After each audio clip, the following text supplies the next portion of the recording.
Good morning. I'd like to call this meeting to order. We'd like to welcome everyone and begin with our pledges and invocations. Roger.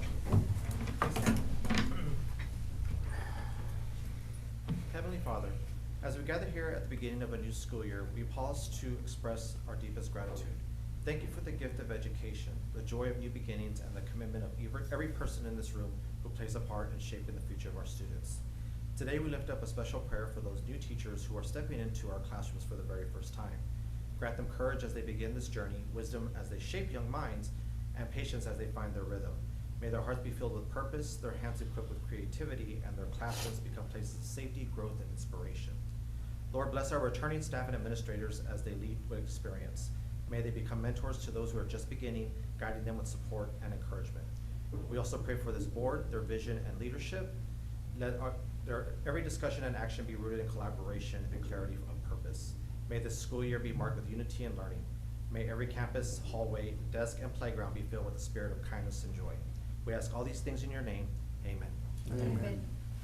I pledge allegiance to the flag of the United States of America and to the republic for which it stands, one nation, under God, indivisible, with liberty and justice for all.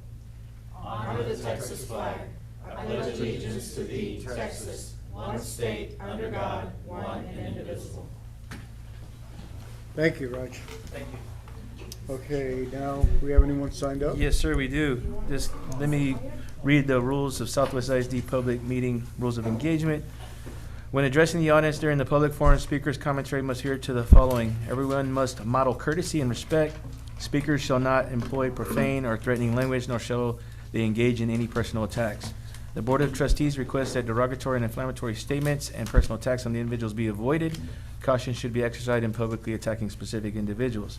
In accordance with Board Policy BED Local, the Board shall not deliberate or respond to any subject that is not included on the agenda posted with notice of the meeting. Speakers who have signed up to speak on a specific agenda item must focus their comments on posted agenda item. We have one person who signed up to speak for general public comments today. I would like to invite Councilmember Mr. Mongia. Mr. Mongia, you come on up. You have 3 minutes to make your public comment, sir. Thank you. Thank you very much for having me here today and for saying my name correctly. Oh, did I say it wrong? That was great. Oh, okay. I was like, I practiced. So I just want to say here today, just as an introduction, my name is Councilman Edward Munguia. I was just elected to District 4 this past May. And I just want to come and let you all know that we're here to help your school district succeed. I had a great meeting with your great superintendent, Dr. Ball. I met with all the superintendents within the first couple of months of office just to say we're here. Whatever you need from the city of San Antonio, we want to help you get that. And we want your school to be as successful as possible because your students, everybody coming through this school system, is the city of San Antonio, is the future of the city. So I want to say that you have a great reputation in the community. As I go around town, you're one of the school districts that people want to work with. You're one of the school districts that has great academic outcomes. And that's because you put your students first, which is really good to know that. I used to be a school board member myself for 7 long months, which I'm sure you all can appreciate, at neighboring South San, where I actually worked with Mrs. Collier back then, so glad to see she's here with you all. But I want you to know that we're always thinking of ways to help the community in District 4 specifically. So just to give you a great example, we order a lot of school supplies every year. We have a back-to-school event. And we also work with schools directly to give back to them for their students. So in the next couple of weeks, I just want to let you all know, we'll be giving school supplies to Indian Creek Elementary, Hidden Cove, Sky Harbor, Sun Valley, Meadow Creek, Southwest Elementary, Spicewood Elementary, and Bot Hope. And every year we also work with your schools around Thanksgiving time to distribute some great turkeys that we get donated to our office for your community as well. So I want you to know we're here. My staffer, Raul, who is a proud Southwest graduate, is basically our unofficial liaison to your school. He works with Mr. Crisp on a weekly basis probably for a lot of development concerns and issues coming into your area. You're one of the highest growth areas of town, and we want to make sure to balance that growth with what your community has here and what the people here want. So a great piece of positive news, we have Watson Road on the books for a big bond project coming up. I'm sure that'll be within the next year or so. Huge development for this area, huge road needed fixed. Hopefully we can spare more tires, from being broken from that. But, you know, we're here to help y'all, right? So as we move forward, if you want us to have meetings in your district, anything of that, please let us know. I wanted just to be here and let y'all know we're here for y'all. If there's anything I can do, let me know. I really appreciate your time. Thank you. Thank you. Thank you so much. Anyone else? No, sir, that's it. Okay, well, at this time, we'll take a quick break so that we can get our lunch, and then we'll come back and get back to work. Okay.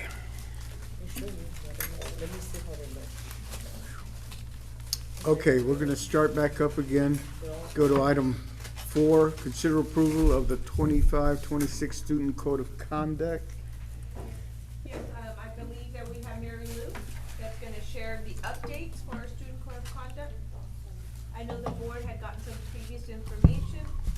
Mary Lou will do the highlights and answer any questions you might have.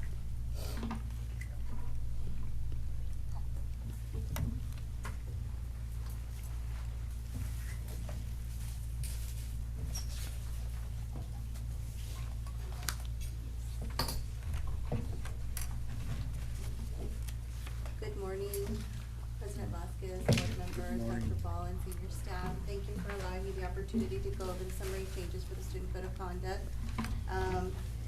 First of all, we need to highlight, of course, changes regarding House Bill 1481.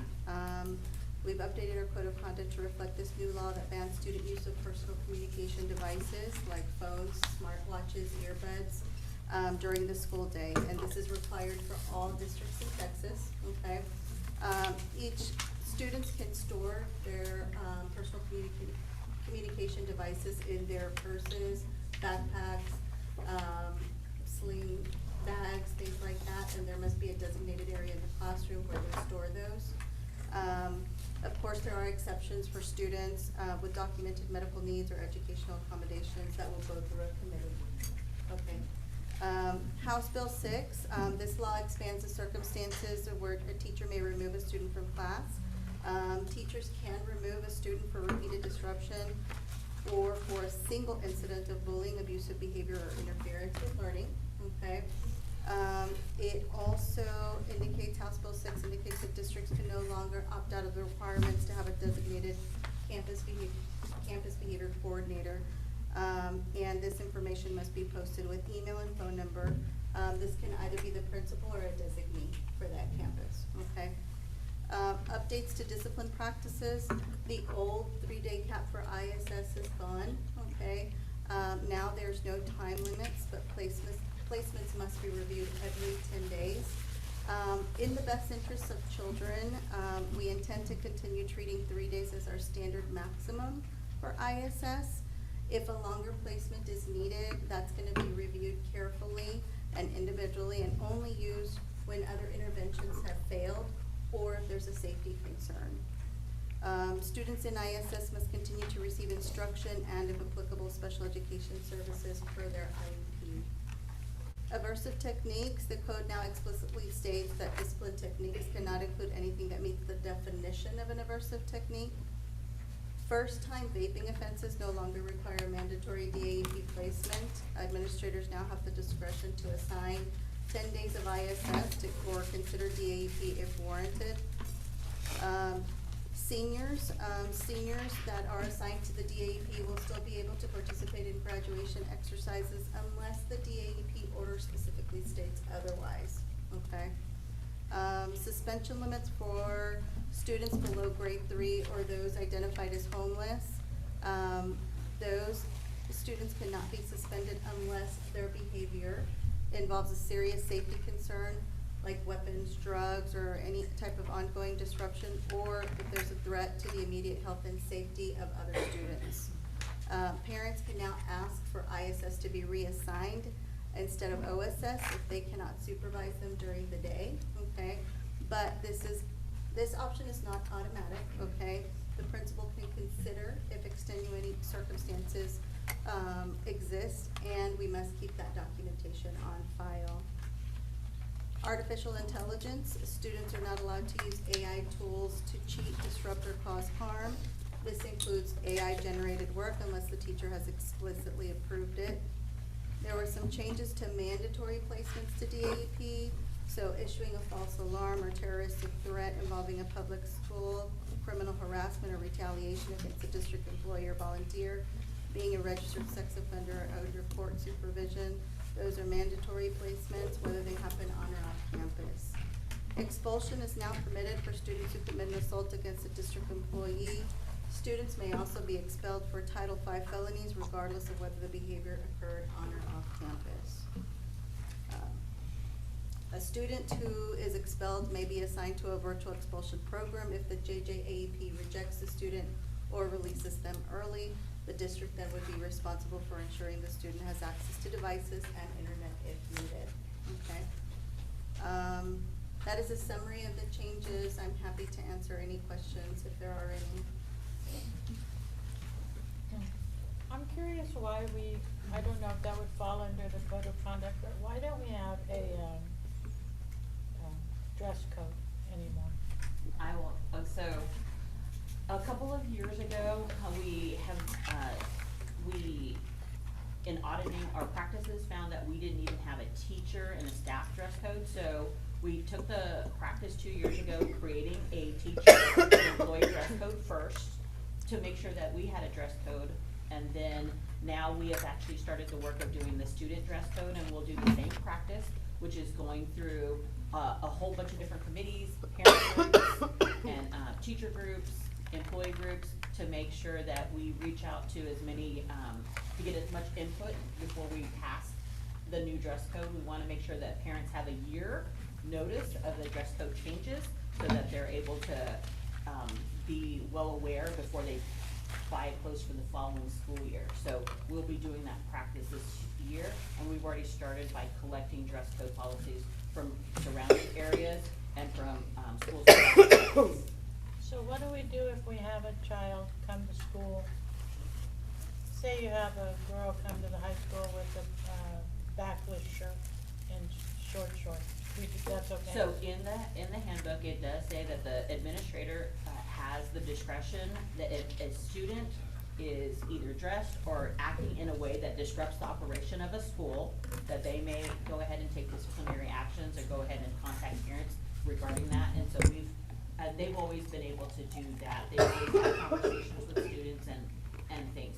Us putting it into the dress code, there is a minor dress code. The dress code says that they can have drug-related paraphernalia, they can't have things that are derogatory, they can't have things that are gang-related. So they already have one specifically about that.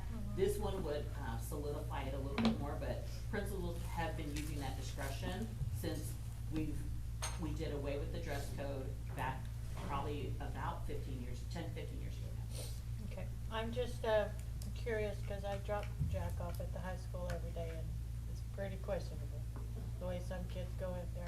But then also, it kind of opens up our administrators to problems if we don't have, if it's just left up to the discretion, then you might have an administrator that's like, it's okay to wear that, and then they might come up to another administrator and they might be like, no, that's inappropriate.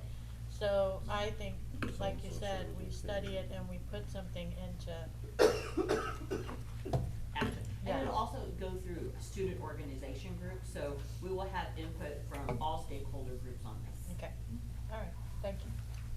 As far as the phone, how does this affect teacher-wise? Cause, just from other parents I've heard from it, they're like, well, the teachers are on the phone all the time in front of the kids, so now if the kids don't have the phone, but they see the teacher talking to them and on the phone, you know, they talk about antagonizing or whatever, but how are we gonna adjust our teachers being on their phones also? So we're gonna discuss, the Texas Education Code, 37.082, just a minute, it's further down in our, items of information.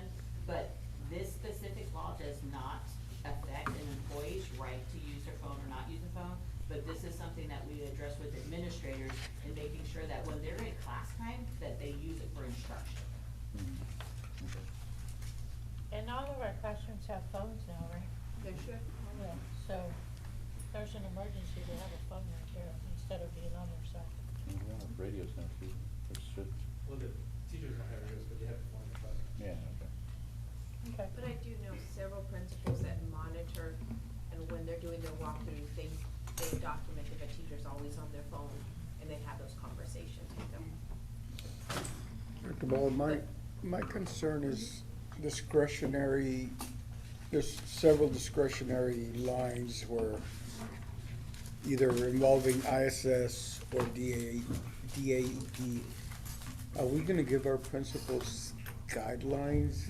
I mean, I don't wanna hear one principal's doing this and the other one's doing that. We are gonna give them guidelines, but we also do put that in there because we have to look at the whole child and see, is this their first offense? Is this a special ed student? Was their IEP followed?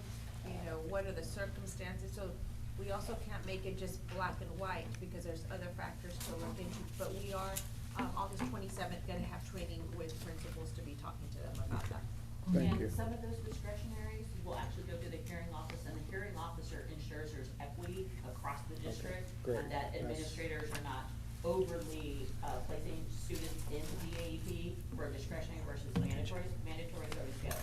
The other discretionary one you heard in here was actually a repeal of the vape rule, which was if you vape, 100% was mandatory, and this allows them flexibility. This is a student that was not caught using it, maybe had it in their purse, and so they had it on campus, they've never done anything wrong, leave them on campus, allow them to correct that behavior, but still get as much education closer to their home campus as possible. Thank you. That's what we had in our district of innovation plan already, so Okay. that was already in practice. Thank you. Board, anything else? Are we gonna have, the cell phone thing is gonna be the biggest thing when school starts. So are we gonna have a place where the parent can call and, or like if they call us, do we have them call you, Dr. Ball, the With principal? questions or, right, they would call first Mary Lou. Okay. That's who they would call. Well, Lucky you. good luck, Mary Lou. I will let you know that even, like, we have sixth grade, meet the teacher night tonight, and so they're waiting to kind of hear, what goes on here today, because they want to move forward if we're okay with it. So when we go to the information, we cover that, then we'll be able to tell them where we're headed, but it won't be approved until our next board meeting. I think that's gonna be a much better sell, the fact that they can have it in their backpack, cause the main concern we hear is safety, like Safety. to get hold of their parent. So if it's in the backpack, they'll be able to, I think that was the biggest fear, cause originally it went out as they were gonna have to put all their phones in the, some designated area or whatever, so I think it'll be less of a problem, hopefully. Okay, So we board. are asking the board to consider approval of our student code of conduct. I move that we approve the student code of conduct. I second. We have a motion second. Any other questions? Hearing none, all in favor, please say aye. Aye. All opposed, same sign. Motion passes. Thank you. Item 5, consider approval to purchase supplies and equipment from Pocket Nurse. We usually don't bring these to the board during the brown bag, but we did have a timeline, situation, so that's why you will hear from some, in regards to these items.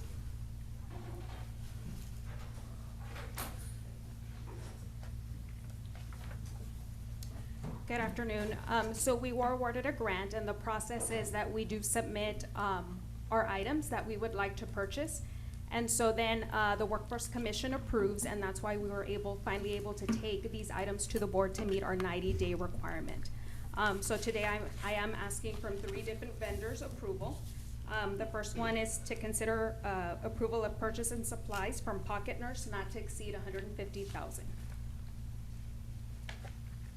I move. Second. We have a motion and a second. We approve the purchase of Pocket Nurse. Questions, anyone? All in favor, please say aye. Aye. All opposed, same sign. Motion passes. Thank you. Thank you, sir. Continue. I also have new courses. I have the,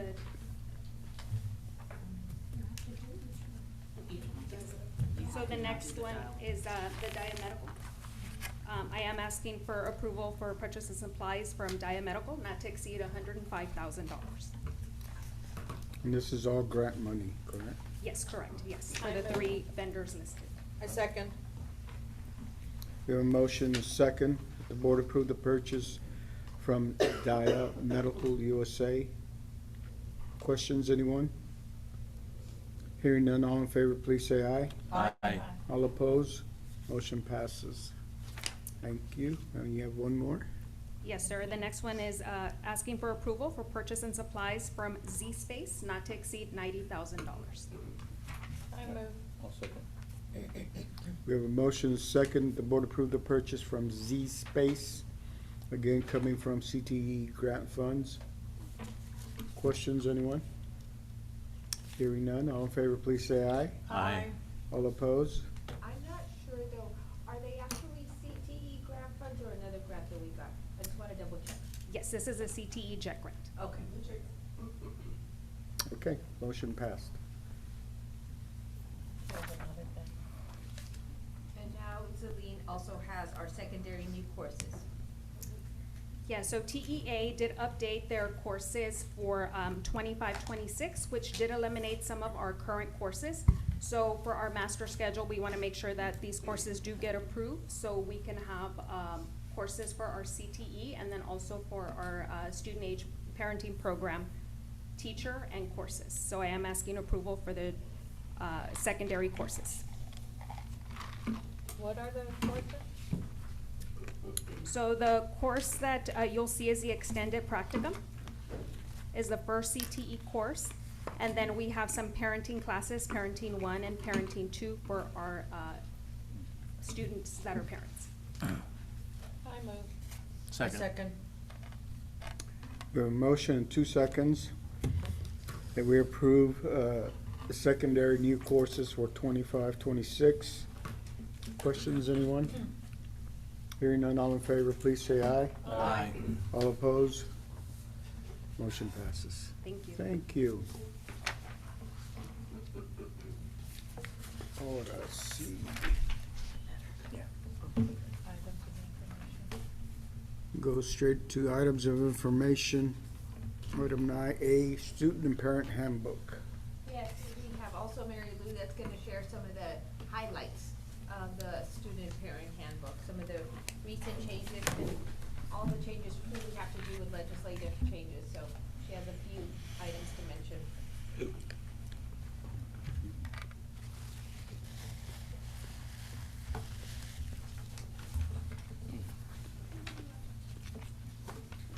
Good morning again. So now we're going to overview the updates to our student and parent handbook for the 25-26 school year.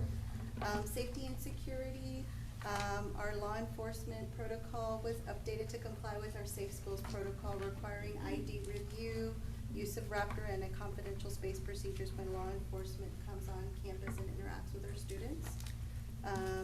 We've included in compliance with state law the firearm storage notification that reminds families that firearms must be secured and stored properly. We've streamlined student expectations in emergencies, reinforced interior classroom door locking protocols, and indicated that the district adopted the I Love You Guys standard response protocol, and updated the handbook to include new information to ensure students and families know how to report safety concerns discreetly. Mary Lou, Yes, ma'am. are So you- she's reading the longer version of the short summary that you received. Okay. Your short summaries should be on page 13 of your book, and she's just defining all that out for you. But if you go to 13 It's in your, I board book, see it here, but Yeah. it's just not in any kind of order, I guess. Oh, I So she's gonna- apologize. Oh, that's I will- okay, I just don't. so she's just in that first box right there. So now she's going to the second box. So our attendance procedures have been updated as well, so parents now have 2 school days to submit an excuse note. Up to 3 parent notes per semester will be accepted after that, so 6 per year. After that, a doctor's note is required. Absences are now excused for mental health, autism-related care, religious instruction, and health care. for student's child, and HB 367 requires districts to adopt a form for severe life-threatening illness verification by a physician.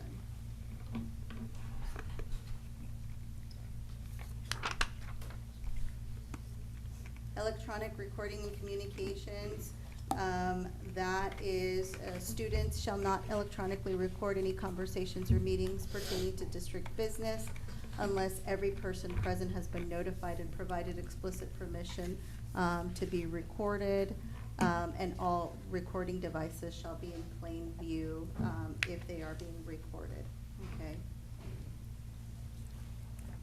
Is that law different than the Texas law? Like, Yes. like, is it because they're students that we can make this?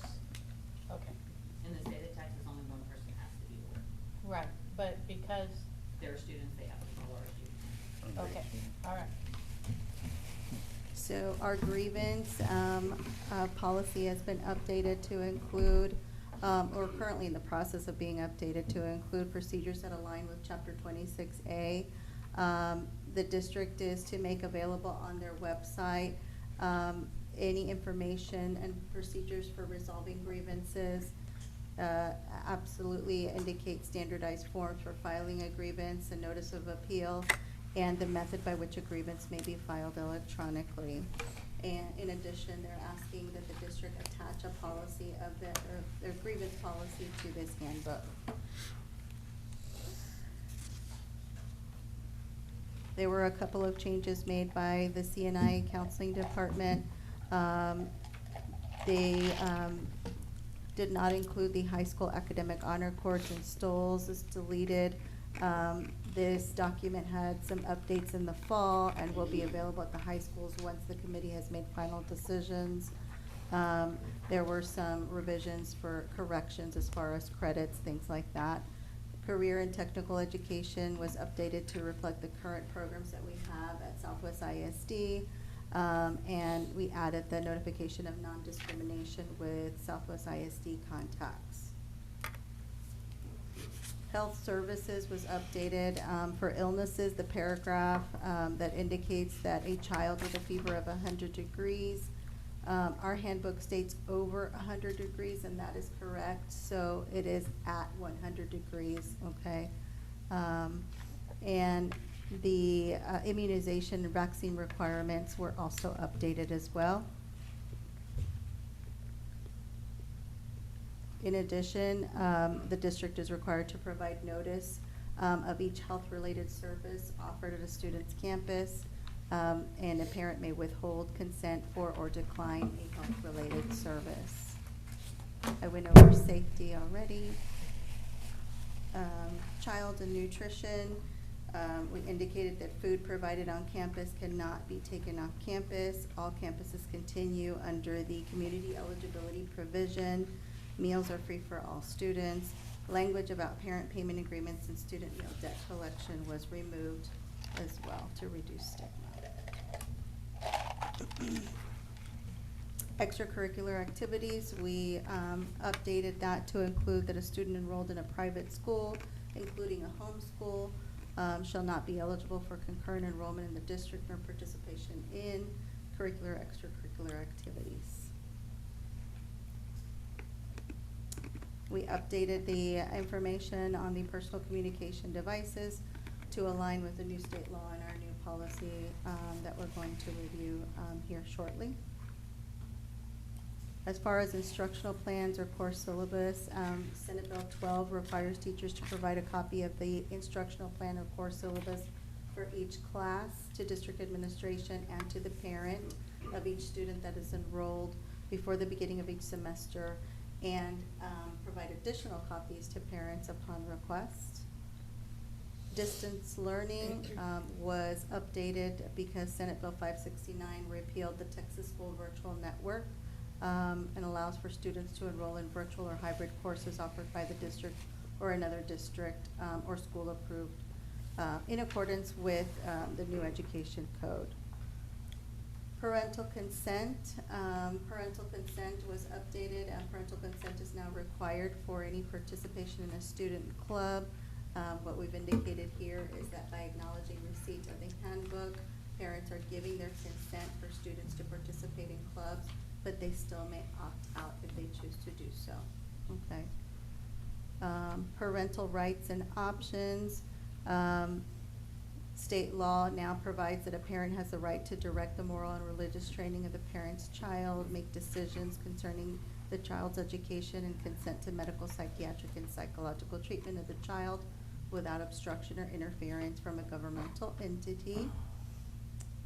I have a quick question. On the parental consent, where it says, by acknowledging the receipt of the handbook, parents are consenting to their child. Does it say that in the handbook? It does. It says, I consent to my child being in a club. By acknowledging receipt of the handbook, I So they give have my to- permission to. It says, is that like in one of the main things where they're gonna sign, or is that like? in No, the- it's in the actual handbook itself, under the section for extracurricular for clubs. Okay.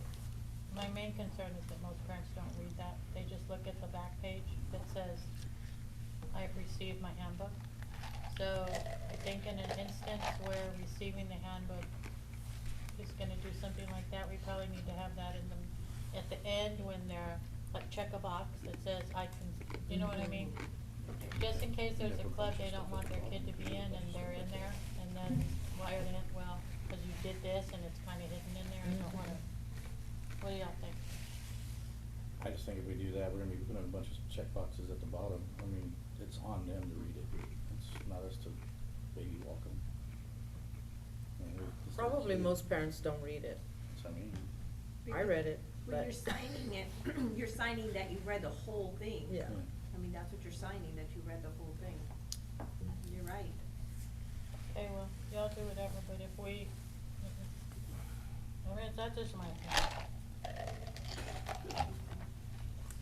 For library book restrictions, parents may now restrict specific library books for their own child.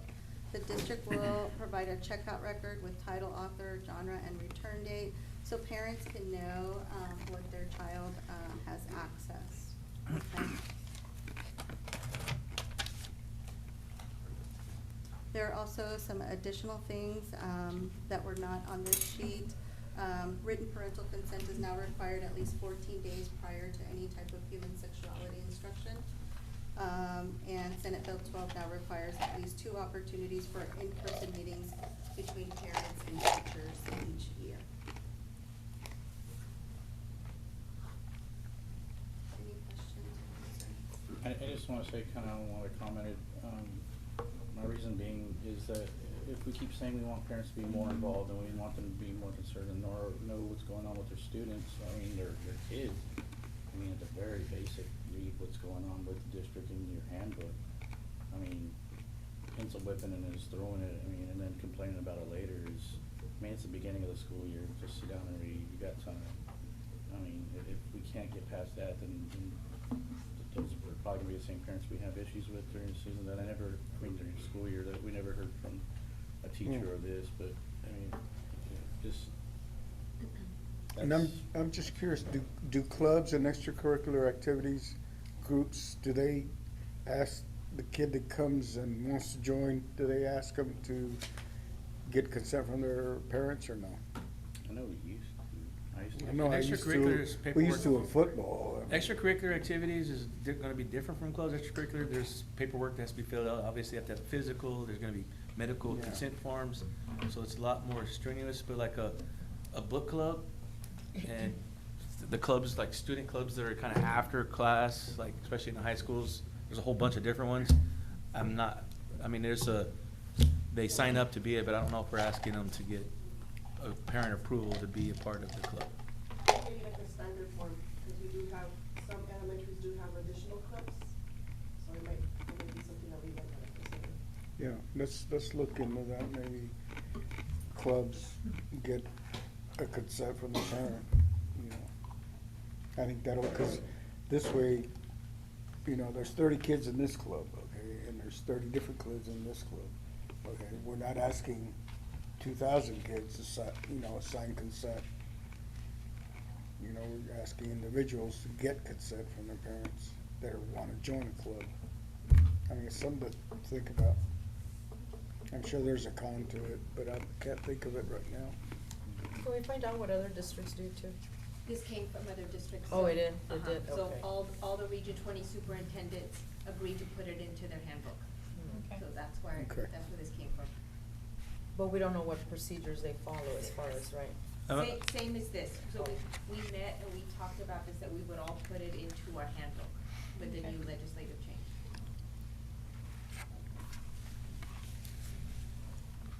Any other questions on? Thank you. Thank you. Okay, the employee handbook.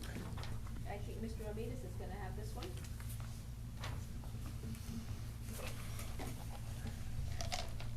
Just found out one of my nephews.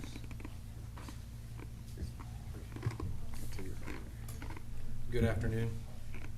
The employee handbook has actually been updated to reflect several changes that have occurred recently. The handbook is actually put out to provide guidance to employees on procedures and on policies that are related to their employment in the district. And so what I've done is I've provided you with a summary of some of these changes that have actually taken place that are documented in our 25-26 handbook.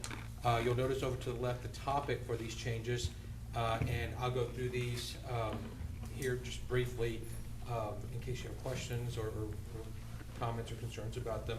There was a change made to the wording on ADA accommodations. A new topic was added in that particular area. There was information that was changed regarding notice of board meetings also from 72 hours to 3 business days. Staff development, there was an emphasis on just making sure that we approve or that we review and make sure we put out a professional development plan, you know, and looking at the TEA clearinghouse to actually do that. And so we've done that as far as vector trainings and things like that. Breaks for the expression of breast milk and Pregnant Workers Fairness Act, there was actually just small changes regarding the implementation date that was actually removed from local considerations. Outside employment and tutoring, there was some information added there, restrictions on school administrators' performance of outside employment. Mental health training, there was a new topic addressing the requirements for mental health training, which became effective in 2024 in December, actually of 2024. And the requirement that employees actually complete a training on mental health is there, and it's included as part of the beginning of the year trainings that we do with all employees. Local procedures for implementation of family FMLA provisions. There was a paragraph that was just edited addressing the use of paid leave and the option to not use paid leave concurrently with FMLA for pregnancy or birth or adoption of a child. The temp TDL was also an adjustment made in that particular area under local considerations that added direction for DOI to consider to address whether TDL would actually be extended to non-certified teachers. Paycheck, there was actually some contact information that was updated there. Harassment of students, that's one thing that is included in the employee handbook also. That and then bullying of students as well, and the requirement that employees, all employees actually have a duty to report any allegations of bullying or harassment of students. And so that's emphasized in this year's handbook as well. Reporting of suspected child abuse, a lot of the changes that have actually taken place actually pertain to the reporting of educator misconduct and also school district reporting to SBEC and to TEA regarding not just cases of misconduct, but even suspected or alleged misconduct. So we're really being cautious and very careful about not just conducting investigations, but also making a decision about what we feel needs to be reported. You know, so we're not really taking chances. We're going to report what we feel needs to be reported to SBEC because we want to make sure that all bases are covered and students are okay, they're safe. So you'll notice some information regarding sexual abuse and maltreatment of children as per Senate Bill 571 that was passed. Reports to Texas Education Agency, there's also reporting requirements that have been updated as well updating the time from, to 48 hours. You know, once we have knowledge, within 48 hours, we're actually required to report to TEA regarding misconduct or alleged misconduct. There's information updated regarding technology resources and the use of personal electronic communication. I know that there's a question that came up regarding the use of teacher devices and things like that within the classroom. And so there is information in the employee handbook that does require teachers to limit use of personal devices, to breaks, to planning time, and to after school, before school or after school, unless there's an emergency. And so there is something in the handbook that does stress and limit the use of personal devices. So we also actually added some information as well, just like we did in the student handbook, regarding the electronic recording of any communications, making sure that we make other people aware that we are doing a recording of whether it's a meeting or something like that. And this is aside from grievances, board meetings and things like that. But it's making the other people aware within the room that, hey, I am recording, placing that device in an area where they can see it so that it's completely transparent. Okay. Criminal history background checks. We've actually edited, this section was edited as well to include some wording, clarification on wording, employee arrest and convictions, and again, making sure that we are reporting what needs to be reported regarding any employees who have been arrested. There is an emphasis on making sure that they also report any arrest outside the district so that we are aware. So that's emphasized also. Tobacco and nicotine, they deleted and nicotine products because the statute doesn't prohibit that, but they still prohibit it based on the wording that we currently have in the handbook. It still prohibits use of e-cigarettes, vaping, and tobacco products. So there was an editorial change to a sentence regarding copyrighted materials, emergency school closings. They added just policy reference there. And then there's information regarding resignations, and then dismissal or non-renewal of contract employees also that's been updated, especially to address Senate Bill 571. Dismissal of non-contract employees, again, 571 resulted in the need to make some adjustments there. A lot of this deals with, again, reporting educator misconduct and allegations of educator misconduct, and also reporting requirements on the part of the district to TEA and to SBEC. So, again, information regarding a discharge of convicted employees, reporting to Texas Education Agency. Again, that's part of Senate Bill 571. And we also included responding to immigration matters as well. We know that that was something that we looked at during this past school year. So we wanted to make sure that there was some information for employees in the event that they're ever faced with a situation related to this matter. And so what we've done here is, rather than put the whole process or protocol in there, we simply just kind of summarized it. You know, whenever possible, an administrator should be the one that's actually working with law enforcement, you know, and if for some reason you're the designee because of extracurricular events, things like that, the protocol actually addresses how to kind of respond to law enforcement getting involved and asking questions and showing up on campus. So, personal recording devices, we wanted to emphasize also the use of not just cell phones and things like that, but in classrooms, we've got some employees who have other methods of actually recording, not just through cell phones, but you've got the smart glasses that some people have. You've got concerns that I think have been brought up also. What's the likelihood that somebody with smart glasses could be recording students, you know, without their knowledge and without parent permission, things like that. So we actually included that in the handbook, and we'll really emphasize that so everybody is aware those glasses are prohibited. Did you include cassette players? No? We'll add that. We'll add that in there, so in 8-track. So. Oh, what? Brendan's like, what's a cassette player? So personal recording devices we did put there, and then also there's a blurb there about payment for accumulated leave upon separation as well. So, are there any questions? Questions? No? Thank you. Thank you. Okay, the fun one, The cell phone policy. 1481. Yes. And Yeah. Ms. Barcenas has been leading this discussion, having lots of fun with it. The fun is yet to come. Like, we're gonna have to redefine the word fun.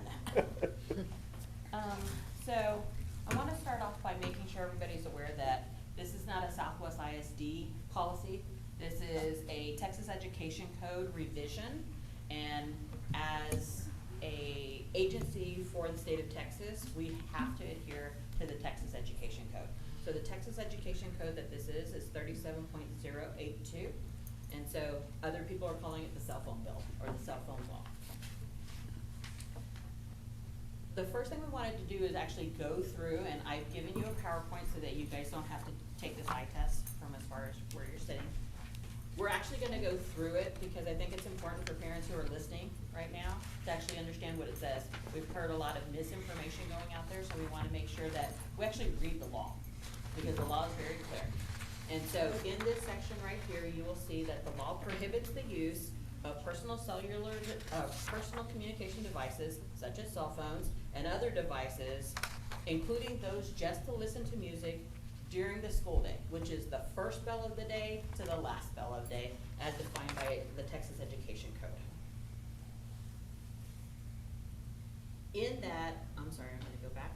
In that, you'll see at the very bottom, it says that a policy must be established in the district, which also creates disciplinary measures for the violation of this education code.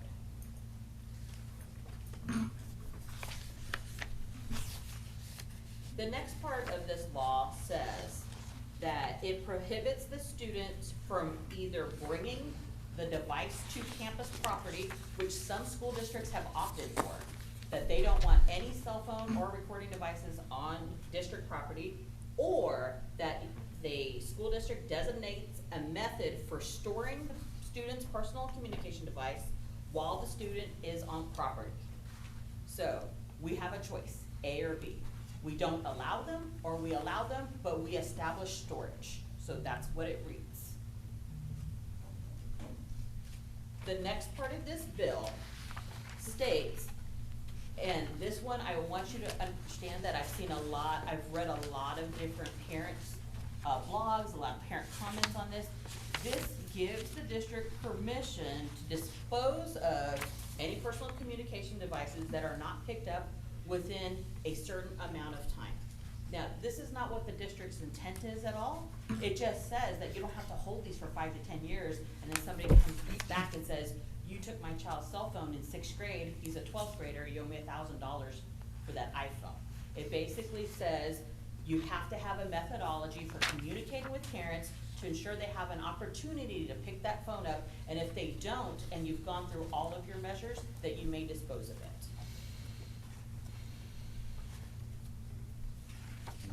The next part of this basically was a part that you used to see on campuses, which stated that campuses had permission, if they confiscated a cell phone, to go ahead and charge a nominal fee to parents up to $15 for collection of that cell phone. This dissolves it, so therefore there is no more charge even if they pick up a cell phone. So that no campuses can charge an administrative fee for that. The next part of this bill says that there might be exceptions to this for students with documented reasons. The documented reasons would be through a physician's order or something that's requested or required by their IEP, their 504 paperwork, or some other safety concerns or requirement that's allowed by law. These will have to be done through committees. Principals don't have the discretion just to do that. Just like anything that happens for like a special education student, it has to run through the committee makes the decision, same with 504 and those things.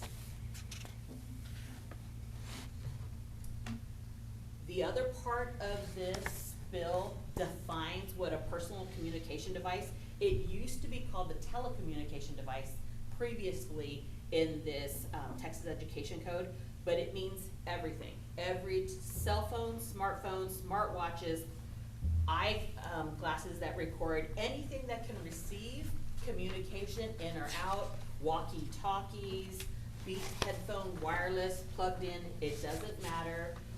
gaming devices, anything in which somebody can communicate with somebody else or even listen to music and receive any download, that is considered a personal communication device. What it does allow is a device given to the student by the school district. So if we give them their iPads or their Chromebooks, they are allowed to have those. So with all of that, that is the basic, complete law. So then Southwest ISD went together and had a committee.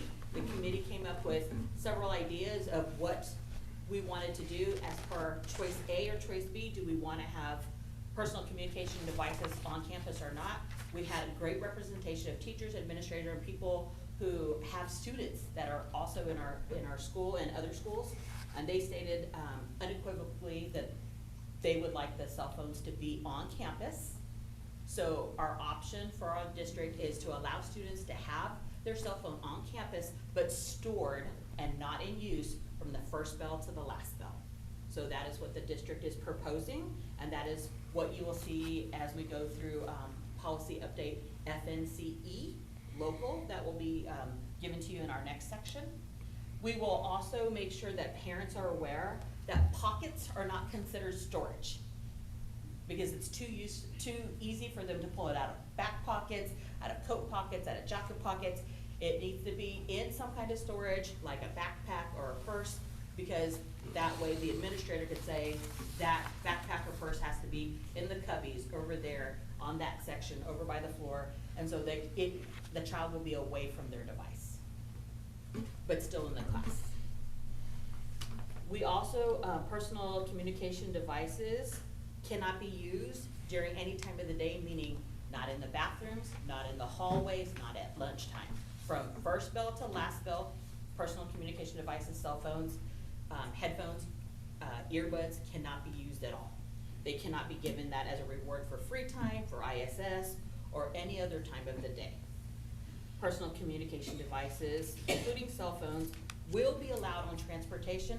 We know we have students that alert their parents they're heading home, or they're on their way home, or they're walking home, and we have parents who monitor their students' progress on the buses or walking through that, so we want to make sure that they know that they're allowed that ability. We will also allow the students to use it during extracurricular and after-school programs as allowed by that program. So we're not going to have students on the football field on their phones because it's not allowed in the program, but certainly they would be able to have them if they need to call their parents to pick them up at the end of the day. In addition to that, in our policy, we had to put disciplinary measures in, and so through the principals, we've had 2 separate meetings and a lot of conversations about the disciplinary measure. There will be a warning provided to every child. This is new. We know it's gonna take a little while to get used to. There will be a warning, and then after that, there will be a disciplinary measure, which will be taking the phone up and calling the parents.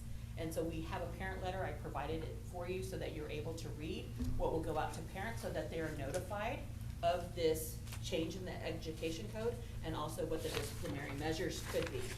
We are allowing administrators to have discretion over this, and the reason that we're doing that is because it may be their first time, it may be their 7th first time warning in a day. They may do it in every class period. And so we wanted to make sure principals were able to have good conversations to be able to have the behavior of that student altered to meet the Texas Education Code. Consequences for repeat violations of this will be enforced with disciplinary actions, and refusal to turn in the device is a violation, and therefore there will be stronger disciplinary action for that, just like there would be in the student code of conduct. We will follow the student code of conduct. We already have it established to take care of insubordination and the refusal to comply, so we are going to let the principals utilize that. As I stated, our committees and 504 committees will be established to determine the allowance of using this. A device, for example, if we have a student who's a diabetic and needs their phone because it monitors their sugar, if we have a student who is who's mute or needs it for communication and they have a program, so we would allow those things if we can't do it a different way. But the committees would make that determination because there might be a different way to do it. In addition to this, there will be guidance provided for student activities to make sure that they are using it properly when they're not on site. So I think of our dual credits. When they go to Palo Alto, they go to SAC, they're actually co-enrolled in a college. And that colleges use their cell phone to alert them of safety concerns. So when they're not on site, this rule is specific when they're on campus. When they're off-site, they will be allowed to use their phones because that is a safety protocol established by that organization, and we want all our students to be safe. In addition to that, the Aquatic Center, Ag Barn, and any school facility on school property from bell to bell will not be allowed to use their phone, just like it's a regular classroom because it's a class led there, and then they will be able to use it after the last bell. The student and parent handbooks state for our employees who might have to confiscate a phone that the district is not responsible for the damage or loss or stolen personal communication device because they shouldn't have them out. They shouldn't have them open, but we will try our very best to make sure that students receive their cell phone back as quick as possible. The board must approve this policy, the FNCE local, within 90 days of the passage of that law, which means that we have to have it passed by September of this year. Our next step is through communications. They already sent out information to parents in the summer to get them ready. I'm sure that everybody got all the news media of when it happened because everybody's social media kind of blew up about all of it. So we've already notified most of our parents of it. Through Meet the Teacher Night, we're expecting to notify the rest of the parents that come. The final policy for guidance from TASB came in. We actually had TASB and Wash Gallegos write one each so that we could really take a look at what the best policy was for our district, and we're going with the TASB model. We made changes to the student code of conduct, our student handbook, and our employee handbook to address these changes.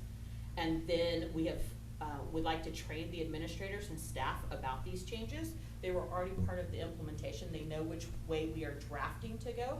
But once we have this approval, we will go full force and make sure that all employees actually do a part of their vector training so that they understand what they must do and that it is part of the law. And then we will develop a parent letter, which you have in front of you, in English and in Spanish, to inform parents of the changes of this state law and policy. As you can see, Frances has done a lot of work on this. She loves these types of things. I do love She's policies. very good at it. This one was rough because This is very political. I think they assigned it to me because I'm the one that doesn't carry my phone all the time. But Is that what it is? that's what it is. That is what it is. I just want to remind everybody that this is not a Southwest ISD only. This is a Texas Education Code change. It is required of all Texas public schools, and we will enforce it as good officers of the district and of the state of Texas. Whether it's our belief system or not, we must adhere and align ourselves with the Texas Education Code. And then all decisions will be made based on the student code of conduct. And we ask everybody to provide guidance and reasonableness when working with students to change a behavior that is the first time that they're coming across this behavior this year. So we'd like to hear from the board, any thoughts or any questions? I'm just wondering, at the beginning, more than likely, we're gonna have a lot of phones confiscated, I guess, until they get adjusted to the policy. There's gonna be a leeway, like maybe not the first week or what, or not? There's no leeway Okay. because it would be like any other rule that they had there for vaping or anything else. If it's Texas Education Code, we need to go in and start the way we wanna finish. Okay. If you try to ease into it, some districts piloted this for TEA last year, and I got to talk to two of the principals that did it, and, two districts that did it. And they said they wish they had started at the beginning of the year and not at the middle of the year. It was way harder to change something that had been allowed for half the year. And so, we've taken that advice, and that's why we're trying to make sure that we get this information out as soon as possible, because we would like to begin the way we want to continue, which is adhering to this rule. And I think when students find out that it will be confiscated right away the first time. They'll be less likely to do it later. So I'm just wondering what our procedures are gonna be once a teacher or someone, an administrator confiscates a phone, and after school, when the student has to go pick it up, they're gonna have someone there to give them back the phones, right? Because, you know, so they won't miss the bus or whatever, their ride. We just wanna make sure that someone's gonna be there. So I would say two things on that. One, we've been collecting phones for a long time. Maybe not as harshly as we need to do it now, but when I was at Administrator McAuliffe, we collected phones the same thing. If you look at the the parent letter, you'll notice that the first rung of the disciplinary is actually at the teacher level, because they're probably gonna do it in class on the way to class. And the teacher is allowed to give that back to the student immediately. And then on their disciplinary, they've had their phone out, so then other people can then see it. If they do it again in the day, as long as that teacher's put it in, an administrator then can pick up the child and say, I'm gonna have to collect your phone, and your parent is gonna have to come so that we can release it to you. Or have a parent conference in some way, which is what they do now. We have parent conferences to release the phones back for continuous misbehavior of that. So that is a practice that we've already had. We've had it for at least since 2008, without the administrative fee now, because parents would pay us then, and we'd have our bookkeeper, so it was a longer process, it was a harder process. So the flexibility for us will probably be not having to have maybe all face-to-face conversations if parents are at work, maybe phone conversations, Zoom conversations, something, but we have to be able to make sure the parent understands that they cannot break this education code in this district policy. What are we doing with children that don't bring a purse, don't bring a backpack? Are we? They don't bring a phone. Oh, we're not having a I mean, place they where can't have their can- phone if, We're not having a place where they can put it and then pick it up at the end of the day. But We I are will tell providing you. backpacks to some that you need a backpack. Yes, so we went out and took care of that for some of our students. Like we had extra homeless funds, and so we were able to pick up. So we will do our best, our social workers will do our best for the ones that can't afford that. To do that, we have, stuffed the bus this weekend, and we'll be asking for backpacks and things of that nature, just to be able to do that. And then we'll take a look and see what else that we can do. We might do a purse drive, we might do other things like that, old sling drives or things, to be able to meet the need. But right now, we think we've already sent the information out, and as long as parents have the opportunity to do that, if they want their child to be able to carry it to school, to be able to pick something up. And some of those fanny packs and quick slings are $5. And so we're hoping that we'll be able to meet the needs of everybody on any kind of budget. And you said that they're gonna document, you know, like if the first time, the teacher will do it like what, on the Correct, so system or what? We're pretty sure that when the new regulations come out, that they're going to wanna collect this data, because they collect the data. Sometimes we don't know they're gonna collect data until later, so I have my PEMS department through Mackenzie and Jody, working on a local code so that we can start coding it. So then when you look a student's record up, you'll be able to see if it was their first time, what day, what time, what teacher, which class, and be able to recognize how many times that is a violation, so that when TEA asks for that information later, we have it collected. Any other questions? No, just, the students may use it in the restroom, but it says they can't, and are they gonna have somebody monitoring? I'm So- just wondering, cause I'm probably gonna have a lot of questions. So if in the class time, and like a lot of other districts who actually did this, like some of the districts had a stand, and the students had to put their phones in the stands, and they got to go to the restroom, but they had to leave their phone there, and then they got to come back and pick it up. Is it going to stop everybody? No. When we said there's no vaping, did it stop everybody? No.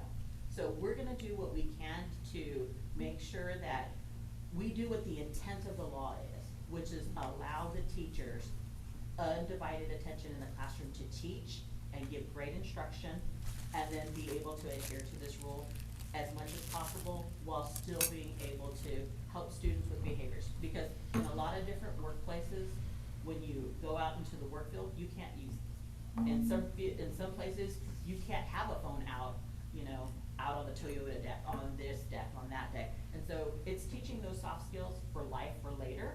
So we think that we're just gonna, make sure that students understand the why behind it, but it'll be a change for them.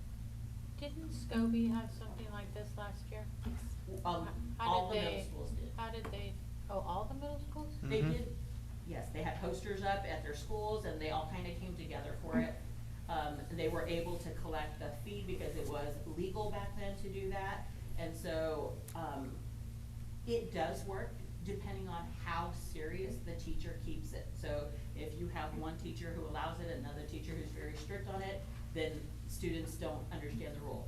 There will be consequences if teachers allow students to violate this policy. We already have, letters of reprimand ready for that in case, because we must adhere to the Texas Education Code. I have one other question, but it goes back to the presentation Mary Lou was doing. Mary Lou, you said something about, a 15-day notice for, or a 10-day notice for some kind of, was it the sex education class? Yeah, is that on here? Is that on our paper? No, that Okay. was something that I failed to add, and so that's why I wanted to mention it. Okay, can you send it to me? Just in an email, and then, that's not affecting the opt-in policy on sex education, right? We still have This is the in opt-in. addition to, you have to opt in, but this Okay. is notice of it. So Okay. some people may have given notice within 5 days, Yeah. within 3 days. This says you have to give 2 weeks' notice of Okay. that information. In addition to this, what I would say about both handbooks is that as, the legislation is still in session, Mhm. we may have more changes, and that's why we don't adopt the handbooks, because they may need to change as Texas law change, as education codes change, and we will try to keep you updated with all the changes that we have. You're gonna see today the first read of, TASB Update 125, but the large one for all of these new laws that are coming in is Update 126, and it is, slated to come out in October Okay. with all of the larger changes. So we're just trying to get our teachers and our administrators informed as we start this school year. Okay. Those are But again, busy. it's not affecting the opt-in policy that we have, okay. Okay. Francis, going back to the cell phone policy, if a student refuses to surrender their phone, I mean, that can happen. It says that they would be liable for the student code of conduct. What are those consequences? I mean, So it's very much similar to, so we listed them down here so that you can see the different Okay. types of offense. And then the refusal to surrender is the fourth bullet, because we wanted parents to understand that. We are training our teachers, in their training, not to escalate a power struggle. That is not their opportunity, their business. We want them to keep teaching. They're not, if a student refuses to surrender their phone in the classroom, they are not to have that fight, that argument in class. The administrator will pull the student, they will take care of that, and they will handle it through administrative terms. They will not have to handle that as a teacher. We want the teachers to teach. I was just wondering, because I had seen a video where a mother took the cell phone away from a student, a child. I think it was like maybe 5th grade. They were like 10 or 11, and they threw a fit. And I'm just wondering, what if somebody does that? Well, we're not gonna let it escalate in the classroom. Classrooms for learning, and we're gonna let administrators take care of that. And it would be just the same as an insubordinate child who tried to walk off of the Yeah. campus, or who did something else. We're gonna let the student That's code when I of opened conduct their book. happen, and have parent conversations about their behavior. Thank you. Any other questions or comments? No. Oh, no. Okay, so then we will officially be bringing this back to the board for approval at the August board meeting, but we were gonna go ahead this afternoon and let, everybody know about what our plans are at Southwest ISD. And then just if any emails, phone calls, anything you get, we'll start with Mary Lou and then follow her chain, which will then be Ms. Parsoness, and then after Ms. Parsoness, the deputy superintendent, and then myself. Okay. Let's get some reading done. And so I had a busy week. And so I have for you the first read, let me turn this over, I'm sorry. the first read of TASB Policy Update 125, and this is for the local. So you'll notice there's 27 legal policies that changed this, through this legislation in this past year, which affected 7 local policies also. What I have before you in your board book is all the legal, because I think it's important to know what all the legals were, so I made sure the summary was there for you as board members, but I underlined all the local ones, and the local ones, which will be the ones that come to you at the regular board meeting for approval. Everything from the duties of board officers and the internal organization of board committees, the advisory committees, the difference between those. Also for school safety transfers and attendance for credit, and then having a wellness and health policy plan. Those are the ones that are the local ones that we're considering for the first read, so that you're provided all that information.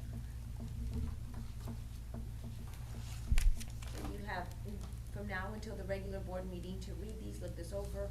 If you have any questions, y'all can always call us or ask them at the regular board. So we'll take this for approval. Then we have the big one.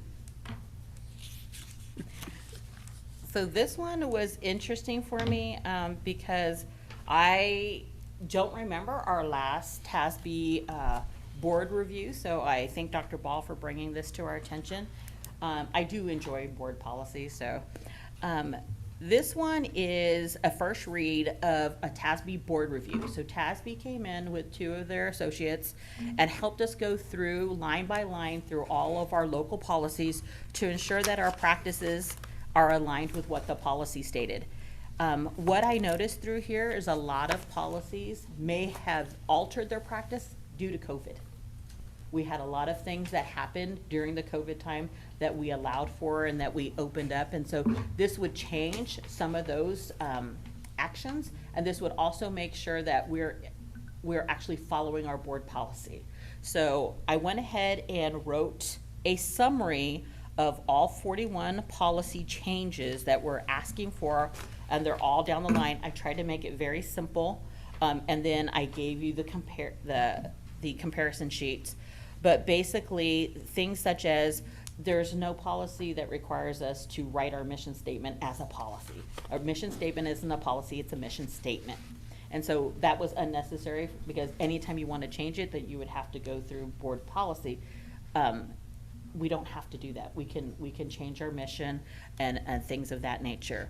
Other things are, as you heard from both Adrian and Mary Lou, Texas took away the authority of districts to have a District of Innovation plan for anything under Chapter 37. They want 37 the way it is. And I believe a lot of that has to do with the new cell phone policy coming out. They didn't want people to do a DOI and change that rule. But on top of that, that also limited our ability to change a lot of different actions. Mostly, we are not allowed to change our calendar start date. So the calendar start date is going to affect every Texas school, even because we're all DOI if we're gonna start within the next 3 weeks. So now it'll be the Monday before Labor Day would be the first time. I think it's written as the 3rd or 4th Monday of the month. And that will be the only time that you can actually start your calendar. So that'll affect everybody's calendar start date.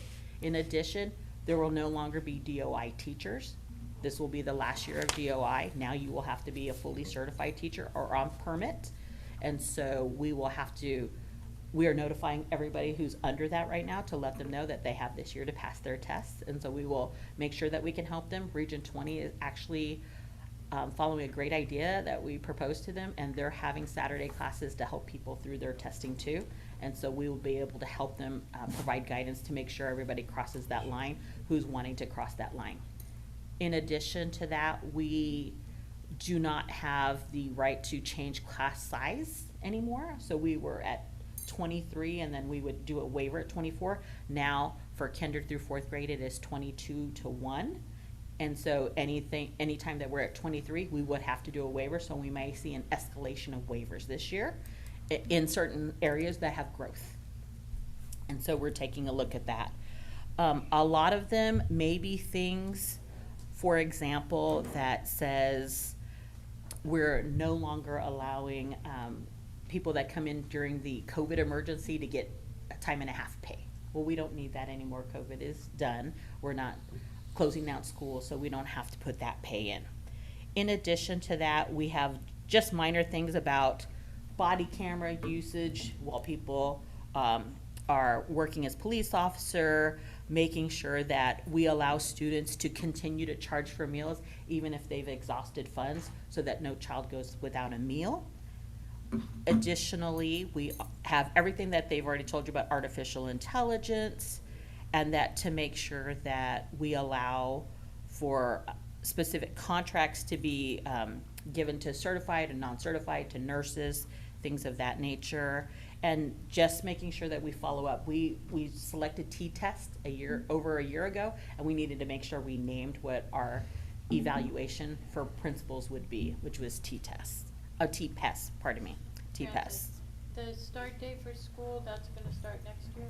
Correct. And so will, the whole state of Texas is starting on the same day? Correct, and nobody can DOI out of that if it's a Texas public school, which is kind of what happened to us.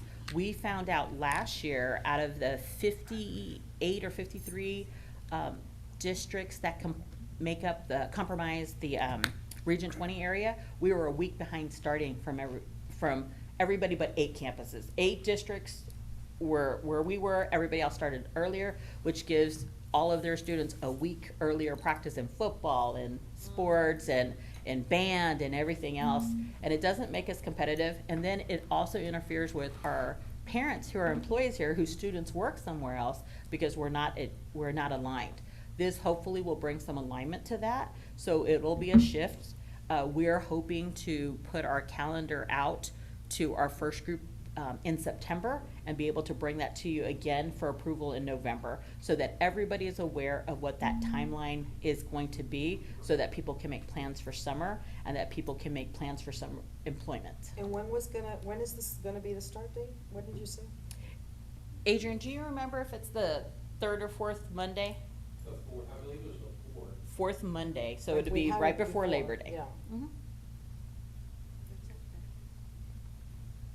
Well, we were starting like that for the longest time, right? I mean, this is the first year that we When start I was in early. school, we started that. We always We started actually the started third week, the third week, week. and this is the first time So we this'll moved it be to another second. week, yeah. And I will tell you, some people already have their 2026-27 calendar, which was even up a week earlier, already posted. They're gonna have to go back and fix that. Oh, okay. Okay. Well, thank you, Ms. Barcenas. Again, I just wanna remind the board that all of y'all should have received something from Lineberger in case y'all wanna attend their legislative update also. If you want me to resend it to y'all, I can. It's during the day. Can't remember, it's coming up in a week or so. Thursday, is it Thursday? Oh, I thought it was next week. Next week, that's what I meant. Oh, next- yes. Next Thursday. Yes, and I think it's from 10 to 1 or something like that. Oh, yeah, I think I said I was gonna Yes. go, right? So I don't need this other thing. I don't know if it's the same Do we get credit day. for it? Oh, and they have one at Region 20 also. And we get the same amount of credit as this? Oh. I think Linebarger will only give you 2 hours, cause I've gone to the last few that we had. Lineberger's just very short. Linebarger, yeah, Oh, so it's we only don't gonna get give you credit. 2 hours. That's not considered the 3 hours that we need. Sometimes they do, sometimes they. Okay. We'll find out. Okay, So- find out, girls, Find 'cause out. I always have trouble getting those 3 hours. I just wanted to remind you that in the book that you received with the comparison, the EHBE was not completed at that time, so I submitted a copy in front of you, and that will be in the board book for approval, but I wanted to put that on note, that you should have that, because this is the correct one for now, and it may be updated again as things are changing. Okay, We do have a quick closed session. a quick closed session. Okay, do you have something before that? Yes, I'd like to make some announcements, just to remind everybody that we have convocation tomorrow. The doors will open at 8:30, but the actual event is at 9. We want to remind everybody that tomorrow afternoon, we have both high school's water polo teams, the boys and the girls, have games starting tomorrow at noon. Of course, everybody Here? knows. Mhm. Here? Yes, everybody knows first day of school is on Monday, and we will continue with the tradition that was started almost 20 years ago, where we meet transportation individuals at 5:30 at transportation, so anybody like to go there, they're very welcome. We also have Stuff the Bus this weekend, and you have a flyer, so we have that. Also, I need for y'all just to think about who would like to be on the Growth and Planning Committee. I can't have more than 3. And Dr. Segura has been very ill, so we will not have her celebration this Friday. I'm sure y'all saw this. We will not have it. Hopefully she will be better by August the 15th. That's all the announcements I have. Okay. As permitted by 551.001-551.146 of the Texas Government Code pursuant to Government Code 551.074, discussion of personnel and administrator employment resignations, reassignments, leaves of absence, and contract renewals. We will now go into closed session at 12:58.